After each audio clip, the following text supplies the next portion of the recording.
Hello students, आज हम discussion करेंगे इलेक्ट्रोकेमिस्ट्री क्लास 12 का एक चैप्टर। आज के लेक्चर में जो हम डिस्कशन करने वाले हैं वो रहेगा basic concept, basic introduction. Electrochemistry क्या है, इलेक्ट्रोकेमिकल सेल की वर्किंग क्या है और रिप्रेजेंटेशन हम उसकी कैसे करते हैं और इनोड सेल को किस तरीके से फाइंड आउट करते हैं। और जो न्यूमेरिकल पोर्शन रहेगा इनोड सेल पे वो हम नेक्स्ट क्लास में या नेक्स्ट लेक्चर के अंदर करेंगे, जिसमें हम फॉलो करेंगे नीट के पीवाईक्यूज और बोर्ड के कुछ क्वेश्चंस। तो आइए शुरू करते हैं हम आज का लेक्चर, और जिसमें हम डिस्कशन करने वाले हैं सबसे पहले बेसिक कंसेप्ट क्या है और उसके बाद हम बात करेंगे इलेक्ट्रोकेमिकल सेल और उसकी वर्किंग। तो देखिए, इलेक्ट्रोकेमिस्ट्री जो है वो क्या कहता है, इंटरकन्वर्जन है एनर्जी का। अब इंटरकन्वर्जन एनर्जी का किस तरीके से है, तो यहाँ पर हमारे पास जो एनर्जी है वो इंटरकन्वर्ट होगी। कैसे, यहाँ पर हमारे पास होगा केमिकल चेंज या कह लीजिए केमिकल एनर्जी, जिसे हम चेंज करेंगे किसमें, इलेक्ट्रिकल या इलेक्ट्रिसिटी के अंदर। दूसरा चेंज यहाँ पर जो हम देखेंगे वो हम यूज करेंगे इलेक्ट्रिकल चेंज होगा या इलेक्ट्रिकल एनर्जी होगी, जिसे हमें क्या मिलेगा, केमिकल चेंज मिलेगा। तो यहाँ पर हमारे पास इस चैप्टर के दो पार्ट में हम इसे डिस्कशन करेंगे। तो फर्स्ट पार्ट में हम जो डिस्कशन करेंगे वो रहेगा हमारा केमिकल चेंज, मतलब केमिकल रिएक्शन, जहां से हमें मिलती है इलेक्ट्रिसिटी या इलेक्ट्रिकल एनर्जी। तो केमिकल चेंज इस टाइप का होता है, केमिकल चेंज होता है एक रेडॉक्स रिएक्शन होगी जनरली, रेडॉक्स रिएक्शन। अब रेडॉक्स रिएक्शन क्या होती है, एक ऐसी रिएक्शन जिसमें रिडक्शन साथ साथ क्या होगा, ऑक्सीडेशन भी होगा। इस टाइप की रिएक्शन क्या बोलते हैं जनरली, रेडॉक्स रिएक्शन। ऑक्सीडेशन और रिडक्शन जो है वो किस कंडीशन में या किस तरीके से हम यहाँ पर बात करते हैं। रिडक्शन का मतलब होता है इलेक्ट्रॉन को गेन करना और ऑक्सीडेशन का मतलब यहाँ पर होगा इलेक्ट्रॉन को लूज करना। तो इलेक्ट्रॉन गेन और लूज के टर्म्स के अंदर हम बात करते हैं ऑक्सीडेशन और रिडक्शन की यहाँ पर। और ये जो रिएक्शन होती है रेडॉक्स रिएक्शन, ये एक तरीके की होगी स्पॉन्टेनियस रिएक्शन होगी, स्पॉन्टेनियस रिएक्शन। अब ये स्पॉन्टेनियस रिएक्शन क्या होती है, स्पॉन्टेनियस रिएक्शन के लिए हम डिफाइन करते हैं डेल्टा जी। ये क्या होता है, gives free energy of a reaction या gives free energy change of a reaction. ये क्या कहता है, ये कहता है किसी रिएक्शन से हमें मैक्सिमम कितना वर्क मिलेगा, मतलब मैक्सिमम यूजफुल वर्क कितना मिलेगा। तो डेल्टा जी जो स्पॉन्टेनियस रिएक्शन है उसके लिए होता है नेगेटिव, या इसे आप लिख सकते हैं डेल्टा जी यहाँ पर जो होता है वो होता है लेस देन 0। तो स्पॉन्टेनियस रिएक्शन की जो नॉर्मल कंडीशन या जनरल कैरेक्टरिस्टिक ये है कि वो स्पॉन्टेनियस का मतलब डेल्टा जी नेगेटिव या delta G less than 0। Spontaneous means जो रिएक्शन अपने आप हो जाएगी, जिसे किसी एक्सटर्नल एनर्जी एक्सटर्नल फोर्स की लगातार कोई जरूरत नहीं पड़ती है। तो इस तरीके से हम बात करेंगे। आइए तो सबसे पहले हम स्टार्ट करते हैं हमारा जो आज का टॉपिक है, दैट इज इलेक्ट्रोकेमिकल सेल और उसकी वर्किंग। तो इलेक्ट्रोकेमिकल सेल क्या करता है, किस तरीके से काम करता है, वही आज हम डिस्कशन करने वाले हैं। तो जो हमारी हेडिंग है वो है इलेक्ट्रोकेमिकल सेल, इलेक्ट्रोकेमिकल सेल, या इसे आप बोल सकते हैं गैल्वेनिक सेल, इसे आप बोल सकते हैं डैनियल सेल, ये सारे नाम इसी के ही हैं, या फिर इसे आप बोल सकते हैं वोल्टाइक सेल, जो कि एग्जांपल है किसका, इलेक्ट्रोकेमिकल सेल का। तो हम यही डिस्कशन करेंगे इलेक्ट्रोकेमिकल सेल कैसे काम करता है, इसकी रिप्रेजेंटेशन कैसे है। तो देखिए, आइए मेन कंसेप्ट पे जाने से पहले छोटा सा एग्जांपल लेते हैं यहाँ पर और उससे समझते हैं कि इलेक्ट्रोकेमिकल सेल का मेन प्रिंसिपल क्या है, वो किस तरीके से काम करेगा। तो देखिए, यहाँ पर मैं एक छोटी सी रिएक्शन लिखता हूँ, या इससे पहले मैं कंटेनर लेता हूँ। इस तरीके से मैंने कंटेनर लिया, इस कंटेनर के अंदर मैंने एक सॉल्यूशन लिया। ये जो सॉल्यूशन है बच्चों, ये है कॉपर सल्फेट का एक्वस सॉल्यूशन, और इसके अंदर मैं अब इलेक्ट्रोड रखता हूं। ये जो इलेक्ट्रोड है मेरे पास, ये इलेक्ट्रोड है जिंक की। मैंने इसके अंदर एक रोड कह सकते हो आप इसे, या इसे हम जनरली लिखते हैं इलेक्ट्रोड, इसे डिप किया। तो यहां पर एक रिएक्शन कैरी आउट होगी इनके बीच में। इस तरीके की रिएक्शन बहुत सिंपल है रिएक्शन। अगर आप देखेंगे कि कॉपर सल्फेट का जो एक्वस सॉल्यूशन है, जब जिंक रिएक्ट करता है इसके साथ, तो जिंक रिएक्टिव है, ये कॉपर को डिस्प्लेस करेगा, तो जनरली ये रिएक्शन होगी सिंगल डिस्प्लेसमेंट रिएक्शन टाइप। तो हमें यहाँ पर मिलता है बच्चों जिंक सल्फेट का एक्वस सॉल्यूशन और कॉपर जो है वो सॉलिड फॉर्म में डिपॉजिट हो जाएगा। ठीक है, तो क्या हुआ यहाँ पर रिएक्शन में, अब इसे आप आयनिक फॉर्म में भी लिख सकते हैं, copper 2 positive plus zinc solid. ये किस में गया, यहाँ पर जिंक आयंस में कन्वर्ट हुआ और कॉपर जो है वो यहाँ पर डिपॉजिट हुआ। अब ये रिएक्शन इस तरीके से हुई।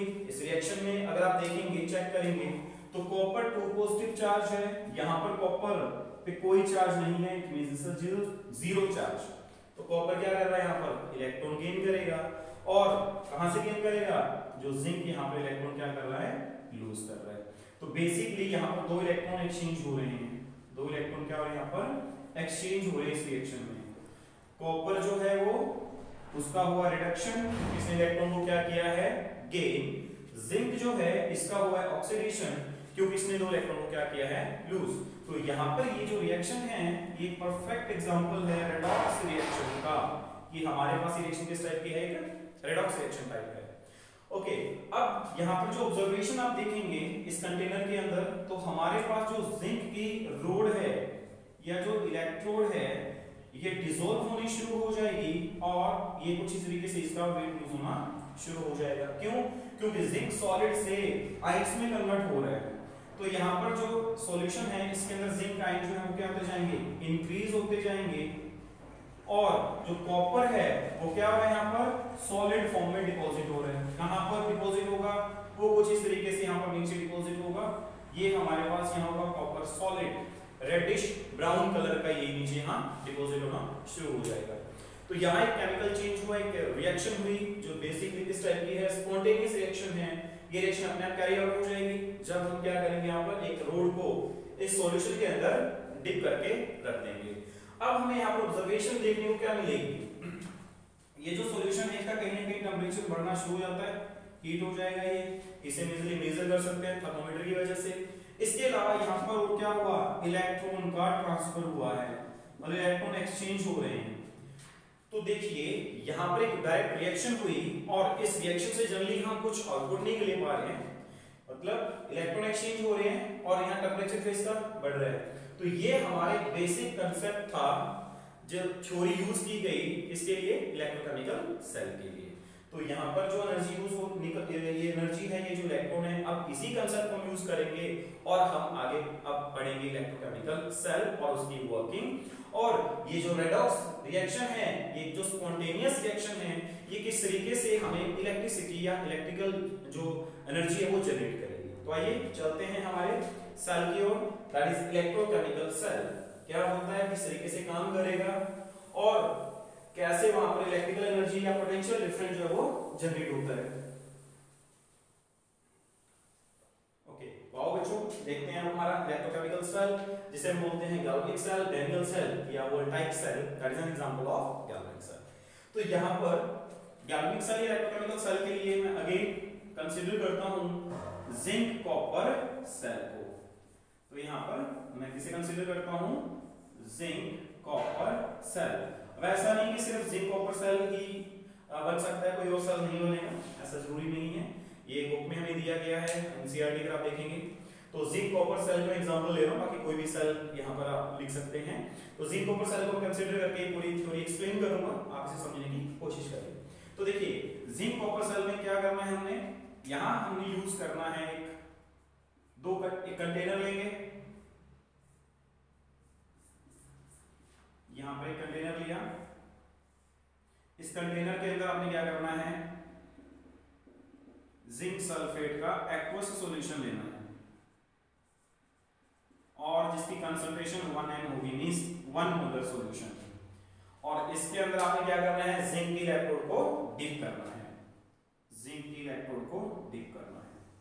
जो सॉल्यूशन है वही इलेक्ट्रोड है, इसका मतलब यहाँ कोई भी केमिकल रिएक्शन या कुछ भी केमिकल चेंज यहाँ अपने आप नहीं हो रहा है।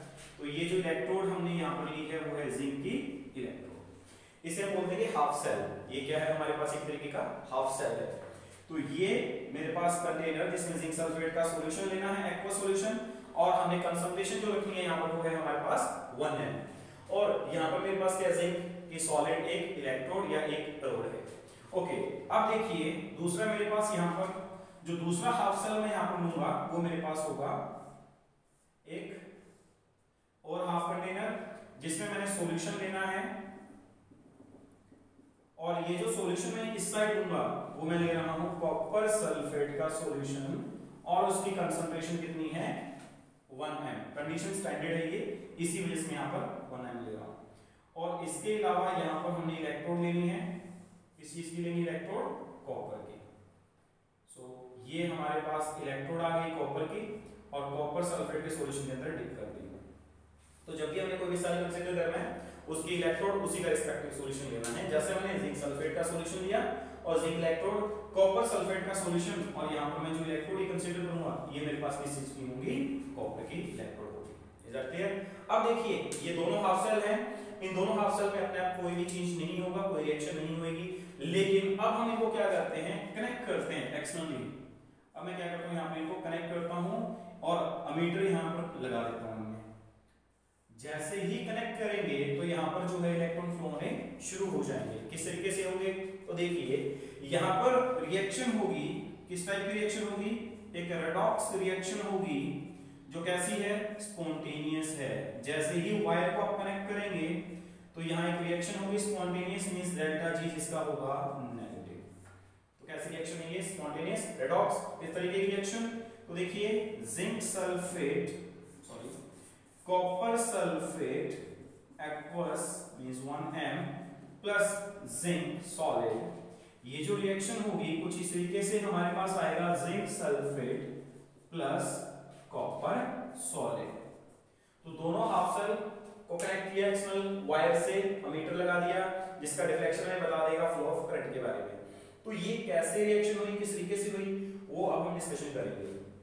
तो देखिए अगर आप इस रिएक्शन को देखेंगे तो आपको दिखेगा कि यहां पर हमारे पास कॉपर 2 पॉजिटिव जो एक्वस में है, और यहां जिंक जो इलेक्ट्रोड है ये जाएगा जिंक आयंस के अंदर कन्वर्ट होगा, और जो कॉपर है वो सॉलिड फॉर्म में डिपॉजिट हो जाएगा। ठीक है, इतना समझ में आ गया है, इजी है ये, आसान है इसे समझना।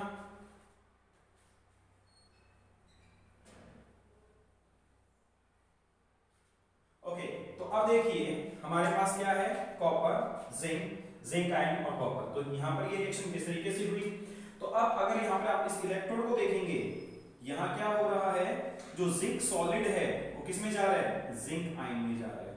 इट मींस ये जो हाफ सेल है ये हाफ सेल कंप्लीट कर दिया तो ये कंप्लीट जिंक कॉपर सेल बन गया। तो इस साइड आप देखेंगे तो यहां पर क्या होगा, जिंक जो है वो क्या हो रही है डिसॉल्व होना शुरू हो गई है किसमें सॉल्यूशन के अंदर। तो हम यहां पर बोलेंगे कि जो ये इलेक्ट्रोड है जिसे हम बोलेंगे इलेक्ट्रॉन लूज कर रहा है जिंक, इसे हम बोलेंगे ऑक्सीडेशन हाफ सेल। इसे क्या बोलेंगे बच्चों ऑक्सीडेशन हाफ सेल। ऑक्सीडेशन का मतलब क्या है इलेक्ट्रॉन को लूज करेगा। तो ऑक्सीडेशन में क्या हो रहा है जिंक सॉलिड ये किस में जा रहा है जिंक आयन में जा रहा है, और 2 इलेक्ट्रॉन क्या करेगा ये लूज करेगा। तो ये हमारे पास हाफ सेल जो क्या है ऑक्सीडेशन कर रहा है। तो जैसे जैसे रिएक्शन प्रोसीड होगी वैसे वैसे जो सॉल्यूशन है इसके अंदर जिंक आयन की कंसंट्रेशन क्या होती जाएगी बच्चों इंक्रीज होती जाएगी। ठीक है, जिंक क्या करेगा, जो हमारे पास इलेक्ट्रोड थी जिंक की वो सॉलिड किस में जाएगा, जिंक सॉलिड जो था हमारे पास ये किस में जा रहा है जिंक आयन में, और पीछे क्या छोड़ के जा रहा है 2 इलेक्ट्रॉन। पीछे क्या छोड़ के जाएगा 2 इलेक्ट्रॉन। इट मींस ये जो इलेक्ट्रोड है इस इलेक्ट्रोड पे चार्ज आएगा नेगेटिव। कैसा चार्ज आएगा इसके ऊपर नेगेटिव। और जहां पर ऑक्सीडेशन होगा उसे हम बोलते हैं बच्चों एनोड। जहां ऑक्सीडेशन है उसे हम क्या बोल देंगे एनोड। इट मींस ये इलेक्ट्रोड है इस पे नेगेटिव चार्ज आया। कैसे आया, जिंक सॉलिड जिंक आयन में कन्वर्ट हो गया, 2 इलेक्ट्रॉन लूज करेगा, तो ये इलेक्ट्रोड जो है वो इलेक्ट्रॉन रिच हो जाएगी। इलेक्ट्रॉन पे चार्ज होता है नेगेटिव, तो ये जो इलेक्ट्रोड है इसके ऊपर नेगेटिव चार्ज आ जाएगा। और इसके अलावा ऑक्सीडेशन जहां पर होगी उस इलेक्ट्रोड को हम बोलते हैं बच्चों एनोड। तो ये हमारे पास है एनोड। ठीक है, इलेक्ट्रोकेमिकल सेल के अंदर एनोड, इस नेगेटिव चार्ज यहाँ पर आ गया है, ठीक है। और अगर अब ये देखेंगे कि जो यहाँ पर इलेक्ट्रॉन है तो यहाँ पर जो हाफ सेल है यहाँ क्या होगा, तो ये जो हाफ सेल है ये इसे हम बोलेंगे रिडक्शन हाफ सेल, ये ऑक्सीडेशन हाफ सेल था, तो यहाँ क्या होगी रिडक्शन, तो इसे क्या बोल देंगे रिडक्शन हाफ सेल, ठीक है। जहां पर क्या होगा रिडक्शन, कैसे होगा रिडक्शन, तो यहां पर मेरे पास कॉपर आयंस हैं, यहां पर क्या है कॉपर आयन एक्वस फॉर्म में। अब ये जो इलेक्ट्रॉन है इस साइड मूव करना शुरू करेंगे क्योंकि कॉपर आयन इस इलेक्ट्रोड के आसपास आके अक्यूमुलेट हो जाएंगे, वो इकट्ठे हो जाएंगे और क्या करेंगे इलेक्ट्रॉन को गेन करेंगे। तो कॉपर आयन जो एक्वस में है वो क्या करेगा बच्चों, 2 इलेक्ट्रॉन गेन करेगा और कॉपर सॉलिड में कन्वर्ट हो जाएगा। अब यहां पर हमारे पास इलेक्ट्रोड जो थी इसमें जिंक किसमें जा रहा था, जिंक आयन में, तो ये जो इलेक्ट्रोड है वो धीरे धीरे क्या होनी शुरू हो जाएगी, डिकम्पोज होनी शुरू हो जाएगी या डिसॉल्व होनी शुरू हो जाएगी जैसे जैसे रिएक्शन प्रोसीड होगी। यहां पर हमारे पास जो कॉपर है वो क्या करेगा इलेक्ट्रोड के आगे आसपास आके एक्युमुलेट होगा और कॉपर जो इलेक्ट्रोड है इसके ऊपर कॉपर क्या हो जाएगा डिपॉजिट होना शुरू हो जाएगा। तो कुछ इस तरीके से यहां पर कॉपर जो है वो इलेक्ट्रोड पे डिपॉजिट हो जाएगा, ठीक है।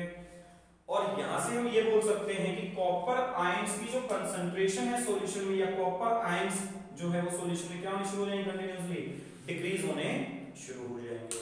यहां पर जिंक आयन की कंसंट्रेशन बढ़ रही थी, यहां पर कॉपर आयन की कंसंट्रेशन घटनी शुरू हो जाएगी। इसके अलावा जब कॉपर 2 पॉजिटिव आयन यहां पर आके क्या हो रहे हैं इकट्ठे हो रहे हैं इस इलेक्ट्रोड पे, चार्ज कैसा है पॉजिटिव, तो इस इलेक्ट्रोड पे कैसा चार्ज आता है पॉजिटिव चार्ज आता है। और यहां पर जो इलेक्ट्रोकेमिकल सेल है जहां होगा रिडक्शन उस इलेक्ट्रोड को बच्चों हम बोलते हैं कैथोड, क्या बोलेंगे उसे हम कैथोड। तो यहां पर हमारे पास ये इलेक्ट्रोड हुई कैथोड, चार्ज हुआ पॉजिटिव, ये थी एनोड, चार्ज हुआ नेगेटिव, ठीक है।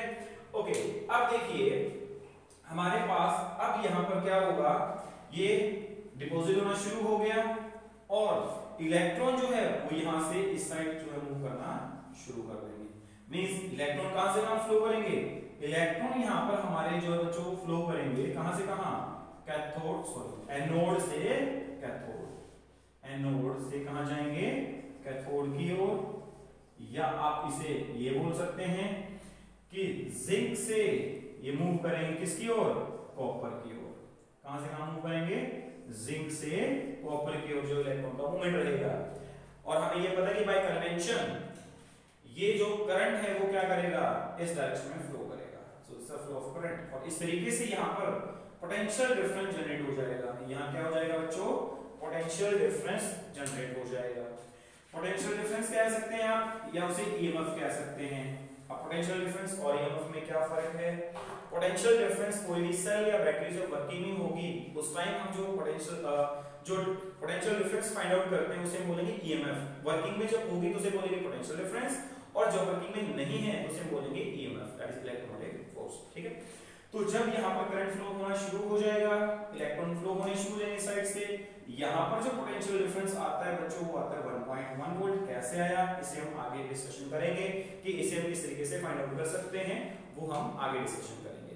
बट अभी के लिए आप सिर्फ इतना ध्यान रखें कि जब ये सेल सेटअप होगा और इलेक्ट्रॉन और करंट जब फ्लो होगा तो इन दोनों पॉइंट्स के बीच में यहां जो पोटेंशियल डिफरेंस आएगा वो आएगा 1.1 वोल्ट। ओके रिएक्शन प्रोसीड होती जाएगी, लेकिन यहाँ पर एक प्रॉब्लम आनी शुरू हो जाएगी थोड़ी देर बाद। वो क्या प्रॉब्लम होगी देखिए, तो यहाँ पर जैसे जैसे रिएक्शन प्रोसीड होगी जिंक आयन बढ़ने शुरू होंगे, बहुत सारा पॉजिटिव चार्ज यहाँ पर होगा इस इलेक्ट्रोड इस साइड जो कंटेनर है, और इस साइड हमारे पास क्या है कॉपर आयन जो है वो कम होने शुरू हो जाएंगे।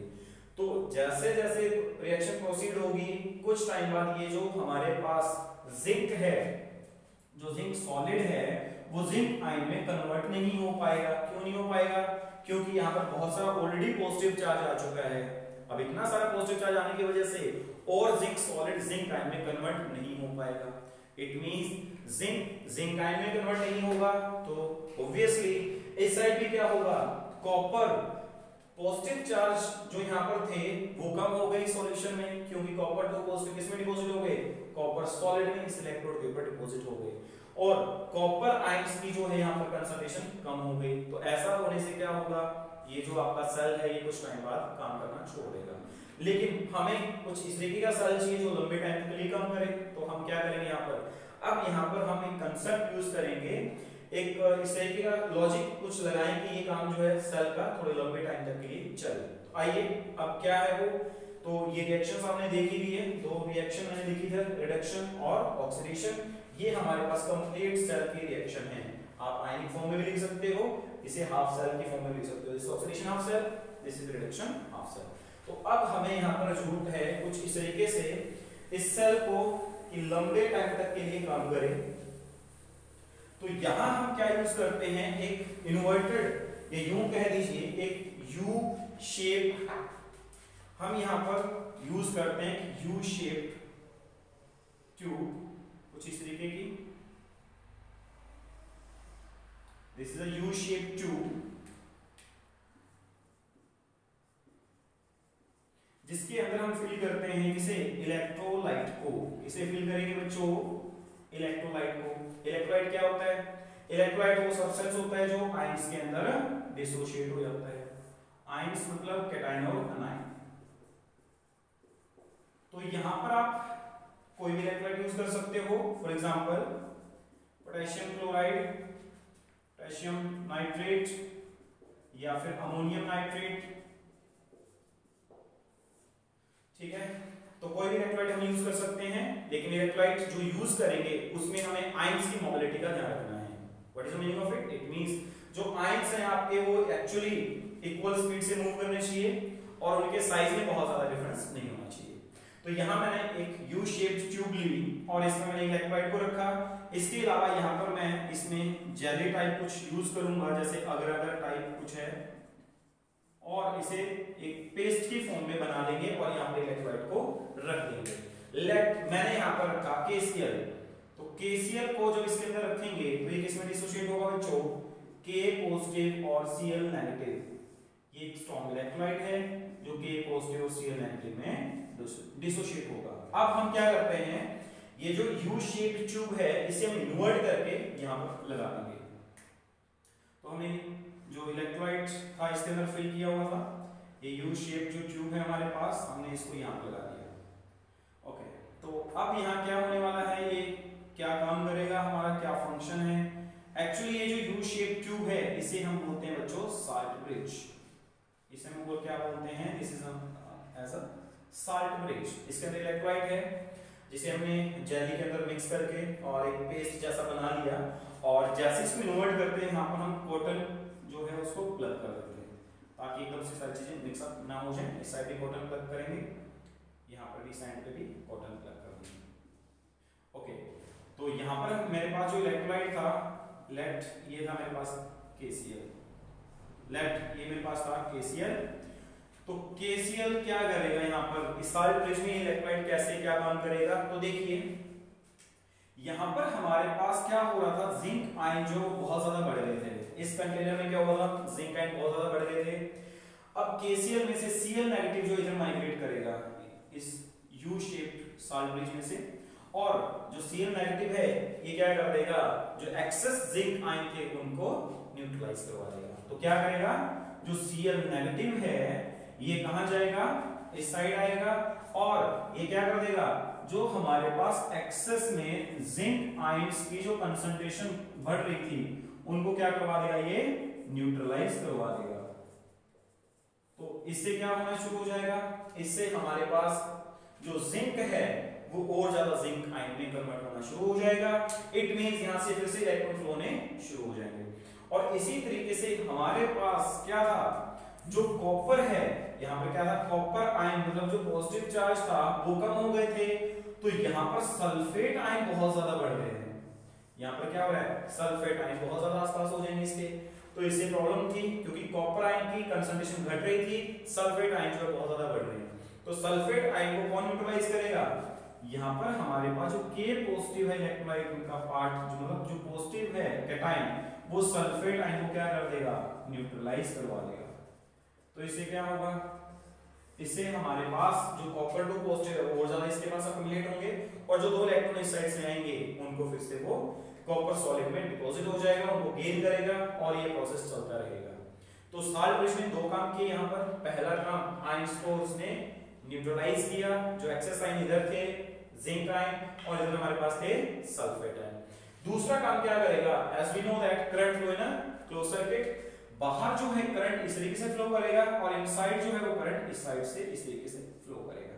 तो ये क्या फॉर्म कर देता है, साल्ट ब्रिज दो काम करता है। पहला आयंस की न्यूट्रलिटी को मेंटेन करेगा और दूसरा यहाँ पर क्या करेगा, जो हमारा ये एक सर्किट है इस सर्किट को कंप्लीट करेगा। बाहर करंट इस तरीके से फ्लो हो रहा है मींस और इनसाइड इस तरीके से फ्लो होगा, so it form a close circuit. तो ये हमारे पास है कंप्लीट इलेक्ट्रोकेमिकल सेल की वर्किंग, या इसे बोल दीजिए आप डैनियल सेल या वोल्टाइक सेल। और यहाँ पर हमारे पास जो एनर्जी थी, एक रेडॉक्स रिएक्शन थी जो स्पॉन्टेनियस थी, इसे हमने इनडायरेक्ट तरीके से बच्चों यूज किया और उसे हमने कन्वर्ट कर दिया किसमें, एक इलेक्ट्रिकल एनर्जी जो हमने जनरेट की। और जब भी हम जिंक कॉपर सेल यूज करेंगे, यहाँ पर हमारे पास कंडीशन है, कंडीशन क्या है 1m, और 1m मतलब कंसंट्रेशन जो है वो 1 मोलर है और टेंपरेचर 298 केल्विन है। इस टाइम हम जब इसका ईएमएफ या पोटेंशियल डिफरेंस जब डिफाइन करते हैं वो आएगा 1.1 वोल्ट। जरूरी नहीं कि हर एक सेल में यही आएगा, वो तो डिपेंड करता है। तो अब आइए आगे हम चलते हैं और हम मूव करते हैं आगे की ओर कि किस तरीके से यहाँ इस सेल को रिप्रेजेंट किया जाता है। तो आओ बच्चों आगे चलते हैं और सेल की रिप्रेजेंटेशन कैसे है वो हम देखते हैं।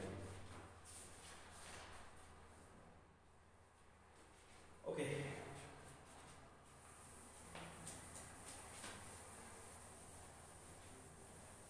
तो सेल रिप्रेजेंट किस तरीके से हुए यहां पर,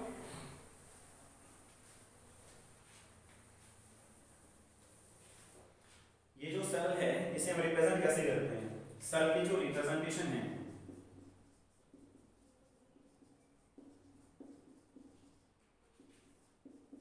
वो कुछ इस तरीके से रहेगी। देखिए हमारे पास है जिंक सॉलिड जो कन्वर्ट हुआ जिंक आयन में, और 1m मींस जो सॉल्यूशन है वो कितना है 1m है। और इलेक्ट्रोड और सॉल्यूशन को जब सेपरेट करना है उसे एक वर्टिकल लाइन से रिप्रेजेंट करते हैं, ठीक है।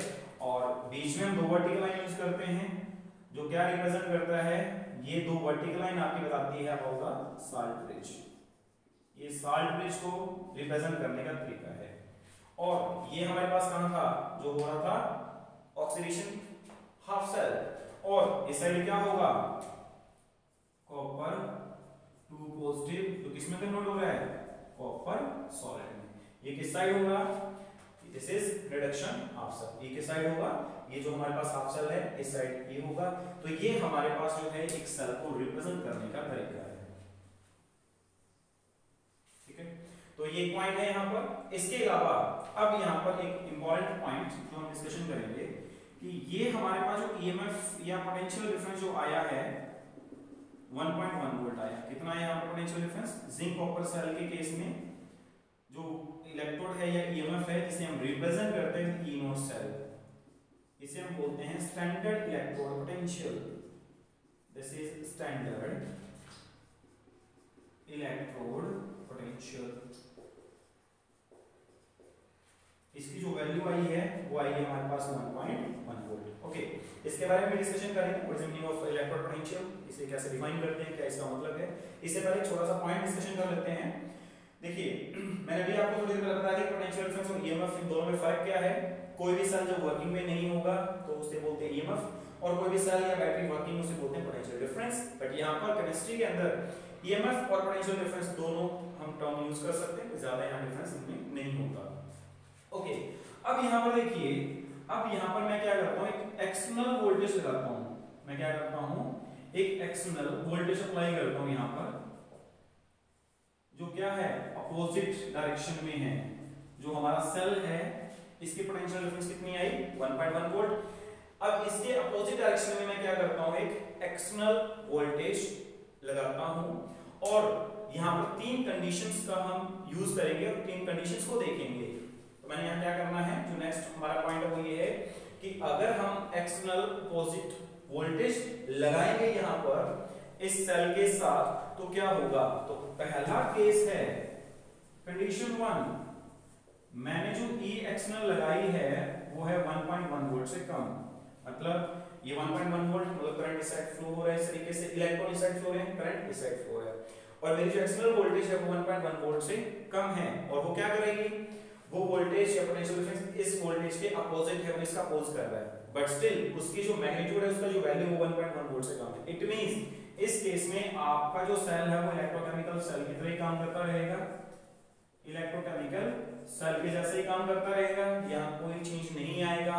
मींस इलेक्ट्रॉन फ्लो होंगे जिंक से कॉपर, करंट फ्लो होगा कॉपर से जिंक, और ये इस तरीके से प्रोसीड होता रहेगा। आया समझ में बच्चों? आई होप समझ में आ रहा हो सभी को ये।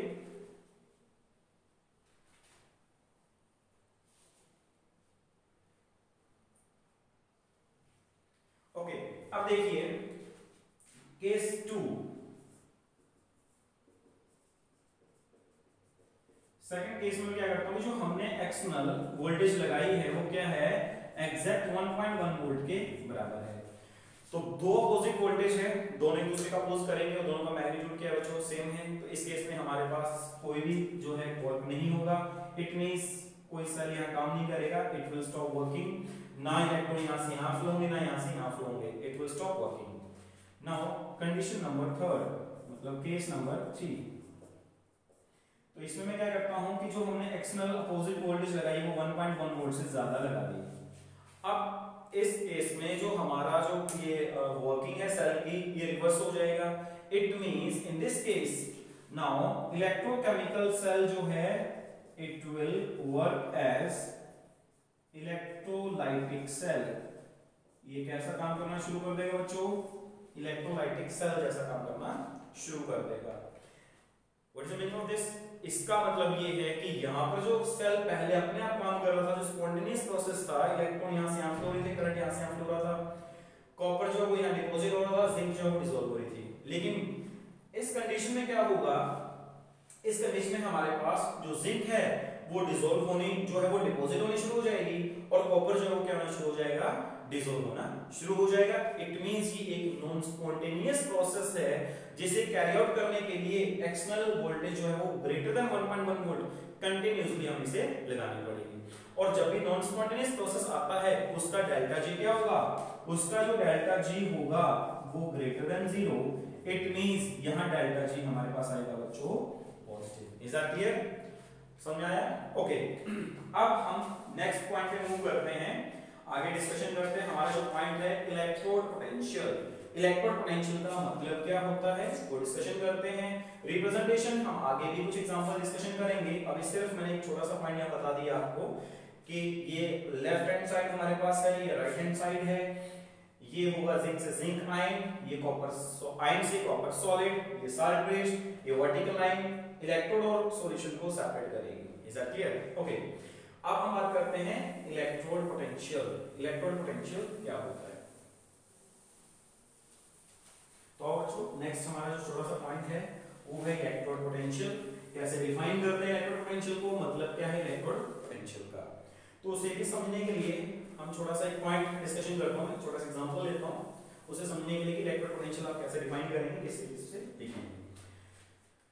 सो इसमें हमारा नेक्स्ट छोटा सा पॉइंट है दैट इज इलेक्ट्रोड पोटेंशियल। होता क्या है इलेक्ट्रोड पोटेंशियल, मतलब क्या है इलेक्ट्रोड पोटेंशियल का? तो देखिए यहां तीन चीजें मैं लेके चलता हूं। लेट पार्ट फर्स्ट, मैंने यहां पर लिया कॉपर सॉलिड और ये कॉपर सल्फेट का aqueous solution. It means copper ions यहां पर है। ओके, अब यहां क्या हुआ, तीन कंडीशन ले रहा हूं मैंने जैसे बताया आपको। तो पहली कंडीशन क्या है कि कॉपर आयन आया, कॉपर आयन आया और ये वापस से इस पे हिट किया इसने आयंस ने, और ये वापस एज इज डिफ्लेक्ट हो गया। इट मींस यहां पर ना एक ऑक्सीडेशन हुआ ना रिडक्शन हुआ। This is the case number condition first. Second condition हमारे पास जो है वो क्या है कि सपोज करो यहां पर कॉपर आयन आया, ये कॉपर सॉलिड, कॉपर 2 पॉजिटिव, और उसने क्या किया, यहां पर कॉपर सॉलिड जो है ये इलेक्ट्रॉन लूज करेगा और ये कॉपर 2 पॉजिटिव में चला गया। सपोज करो कॉपर सॉलिड था, ये कॉपर 2 पॉजिटिव में चला गया। ठीक है, this is condition number second. और तीसरी कंडीशन क्या है कि कॉपर आयन आए सॉल्यूशन में और उसने क्या किया, 2 इलेक्ट्रॉन गेन किया और कॉपर सॉलिड की फॉर्म में यहां डिपॉजिट हो गया। तो इस केस में ये डिसॉल्व होगा और यहां इस पे कॉपर सॉलिड जो वो डिपॉजिट हो जाएगा, मींस रिडक्शन हो जाएगा। इज दैट क्लियर और नॉट? समझ में आया सबको ये?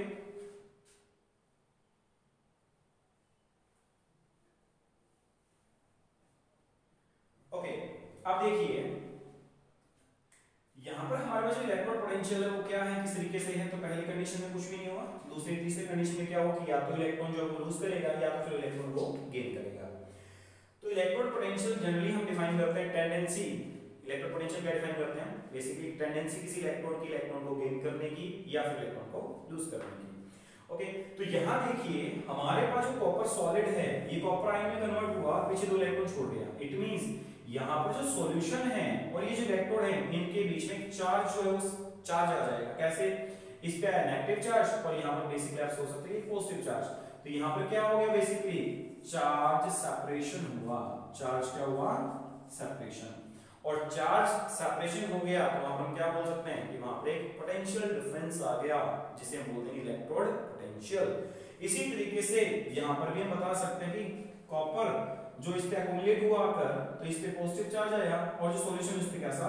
नेगेटिव।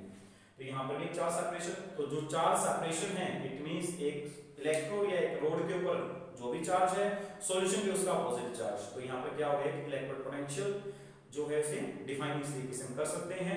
इलेक्ट्रोड पोटेंशियल है क्या? बेसिकली इलेक्ट्रोड पोटेंशियल बच्चों होती है, what is meaning of electrode potential? Electrode potential का मतलब है बच्चों, क्या मतलब इलेक्ट्रोड पोटेंशियल का? इलेक्ट्रोड पोटेंशियल का मतलब है टेंडेंसी किसी इलेक्ट्रोड की क्या करने की? इलेक्ट्रॉन को गेन करने की या फिर इलेक्ट्रॉन को लूज करने की। ये जो टेंडेंसी है किसी इलेक्ट्रोड की उसे हम क्या बोलते हैं? Electrode potential. Now the point is, अब एक इंपॉर्टेंट पॉइंट यहां पर जो है वो क्या है, देखिए हम डिफाइन करते हैं यहां पर ऑक्सीडेशन पोटेंशियल। क्या डिफाइन करते हैं यहां पर हम? Oxidation potential. अब ये ऑक्सीडेशन पोटेंशियल क्या होता है?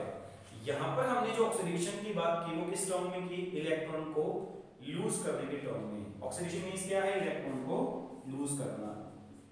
तो ऑक्सीडेशन मींस टेंडेंसी किसी इलेक्ट्रोड की क्या करने की? To lose electron. इसका मतलब अगर कोई इलेक्ट्रोड जो इलेक्ट्रॉन को लूज करेगा उसका ऑक्सीडेशन पोटेंशियल क्या होगा? हाई होगा। कैसे? देखिए जैसे मैं एग्जांपल लिखूं, जिंक मेरे पास था, जिंक सॉलिड किसमें कन्वर्ट हो रहा था? जिंक आयन में। तो जिंक जो है इसकी टेंडेंसी क्या है?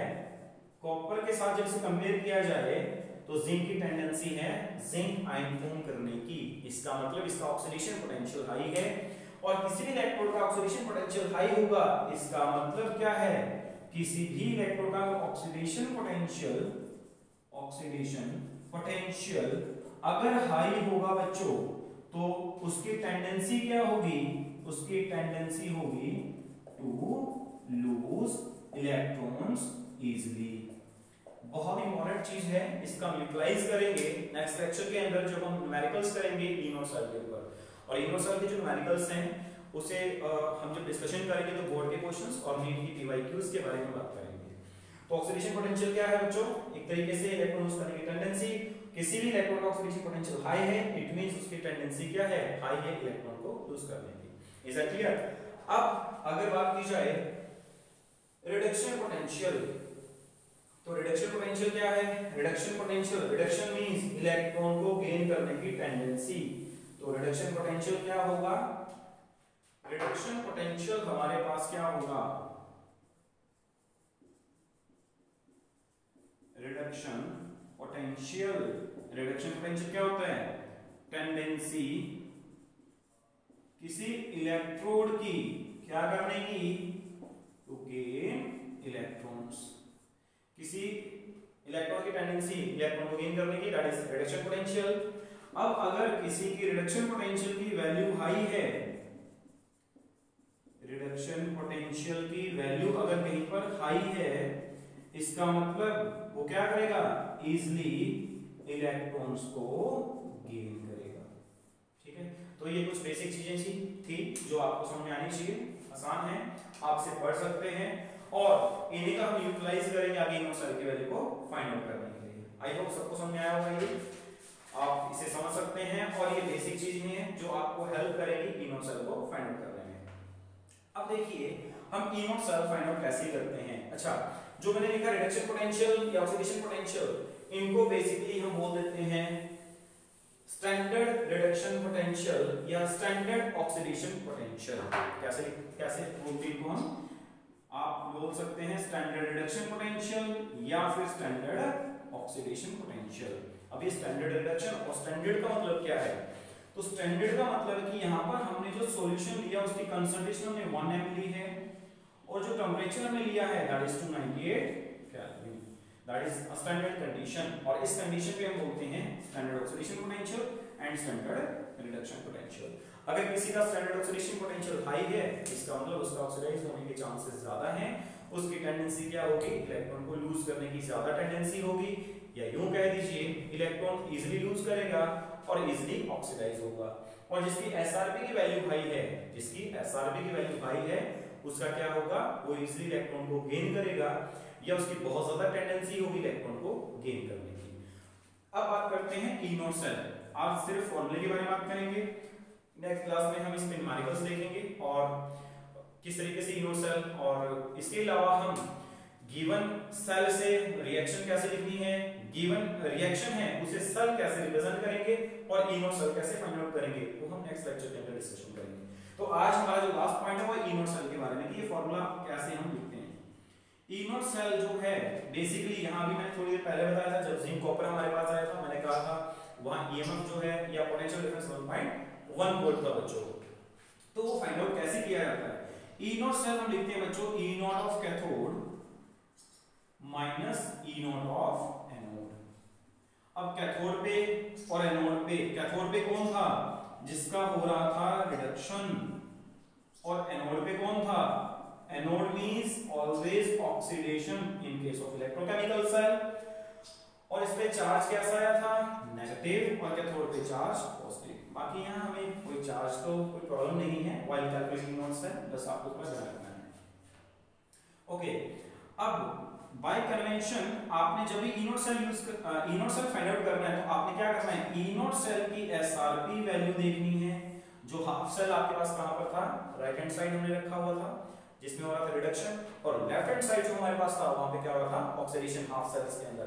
तो इसकी भी एसआरपी वैल्यू, और एनोड पे जो है उसकी भी क्या यूज करेंगे हम, SRP. What is the meaning of it, it means हम वैल्यू क्या रखते हैं, standard reduction potential, standard reduction potential इसका जो है कैथोड पे, ठीक है, माइनस स्टैंडर्ड रिडक्शन पोटेंशियल जो कहां पर है, एनोड पे।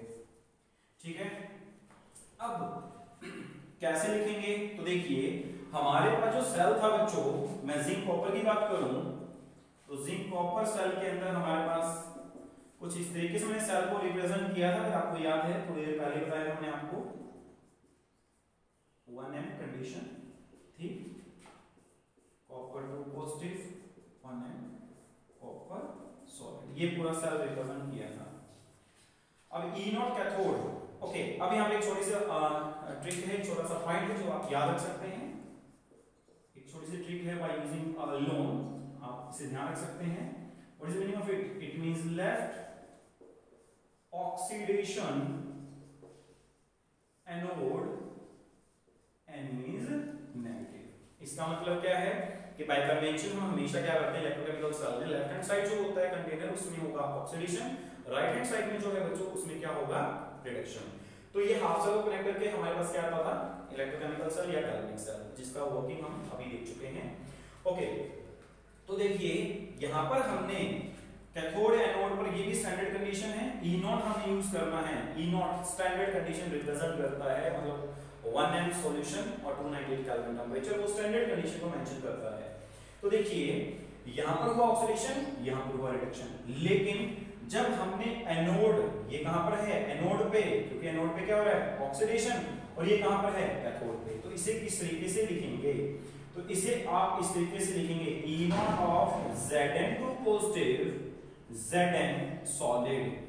अब इसमें थोड़ी कंफ्यूजन हो सकती है, आप कहेंगे कि जिंक को जिंक आयन में गया था, जिंक क्या हुआ था जिंक आयन में गया था, बट आप इसे जिंक आयन से जिंक सॉलिड लिख रहे हैं। तो मैंने क्या कहा कि जब भी हम ई नॉट सेल फाइंड आउट करते हैं तो कैथोड या एनोड दोनों की क्या वैल्यू रिप्रेजेंट करेंगे SRP, मतलब रिडक्शन पोटेंशियल की फॉर्म में लिखेंगे। तो ये रिडक्शन पोटेंशियल की फॉर्म में है। और जो कॉपर है इसको भी कैसे लिखेंगे E naught of Cu2 positive Cu, ठीक है।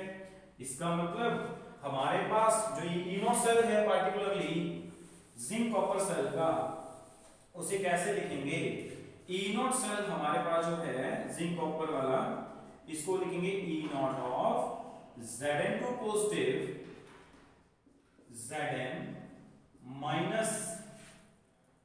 Minus E naught of Cu2 positive Cu solid. तो ये एक तरीका है ई नॉट सेल को फाइंड आउट करने का। यहां कंफ्यूजन नहीं होनी चाहिए, जिंक आयन से जिंक सॉलिड, कॉपर आयन से कॉपर सॉलिड, क्योंकि ये क्या रिप्रेजेंट करेगा, ये रिडक्शन पोटेंशियल की फॉर्म में लिखा है हमने, ये यूं कह दीजिए स्टैंडर्ड रिडक्शन पोटेंशियल की फॉर्म में लिखा है, स्टैंडर्ड रिडक्शन पोटेंशियल की फॉर्म में लिखा है। ओके, अगर आपको क्वेश्चन में दिया गया होता स्टैंडर्ड ऑक्सीडेशन पोटेंशियल, तो हम क्या करेंगे, क्योंकि हमें क्या यूज करना है, हमें तो स्टैंडर्ड रिडक्शन पोटेंशियल ही यूज करना है दोनों हाफ सेल्स जो दिए जाएंगे, ठीक है। तो स्टैंडर्ड ऑक्सीडेशन पोटेंशियल अगर आपको गिवन है तो आप क्या करेंगे, सबसे पहले उसे SRP की फॉर्म में लिखेंगे, कैसे SRP is equal to minus of SOP। Is that clear? तो ये छोटा सा पॉइंट है जो आप इजीली देख सकते हैं, समझ सकते हैं।